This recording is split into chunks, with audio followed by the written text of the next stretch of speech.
তাহলে কি hamster combat অবশেষে আমাদের সবার সাথে স্ক্যাম করলো? তাহলে এতদিন ধরে ছেলেমেয়েরা যে স্বপ্ন নিয়ে হামস্টার কমব্যাটে সময় দিচ্ছে, তাহলে সব কি বৃথা? বিষয় আসলে কতটুকু সত্য? এটা যদি আমরা অ্যানালাইসিস করতে চাই, তাহলে আমাদের অবশ্যই আমার ফোনে যেতে হবে। তাহলে চলুন ফোনে গিয়ে দেখি আসলে বিষয়টা কতটুকু সত্য। আমি যদি আমার মোবাইল স্ক্রিনে চলে যাই, তাহলে দেখবো এখন হামস্টার কমব্যাটে ঢোকা যাচ্ছে কিনা। সো আমি যদি হামস্টার কমব্যাটে ঢুকতে চাই, তাহলে সেখানে এভাবে লোডিং হতে থাকে, বাট ভিতরে ঢোকা যাচ্ছে না। আমি আরেকবার ট্রাই করে দেখি।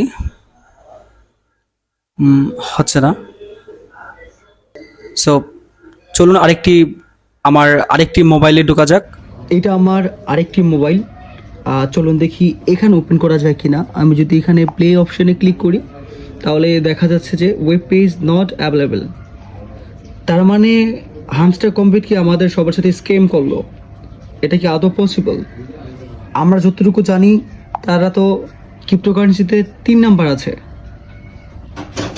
আমরা যদি তাদের একটু গ্রুপে যাই, হামস্টার কমপ্লিট অ্যানাউন্সমেন্টে, সেখানে তাদের প্রায় 52.1 মিলিয়ন সাবস্ক্রাইবার।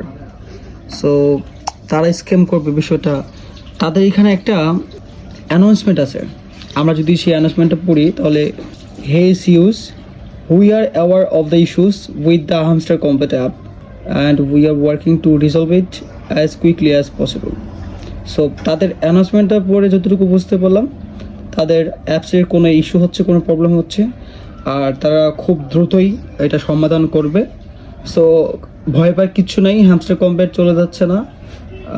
হয়তো ওভারলেটেড হওয়ার কারণে, কারণ এটার ইউজার কিন্তু প্রায় অলমোস্ট 250 থেকে 300 মিলিয়ন হয়ে গেছে, এটা আমরা সবাই জানি। সো মানে লিমিটেশন সেটা থেকে অতিরিক্ত ইউজার হওয়ার কারণে হয়তো সম্ভবত সার্ভার প্রবলেম হচ্ছে। সো তারা এটা নিয়ে খুব দ্রুতই কাজ করছে, আর খুব দ্রুতই তারা হয়তো এটা আপডেট দিবে।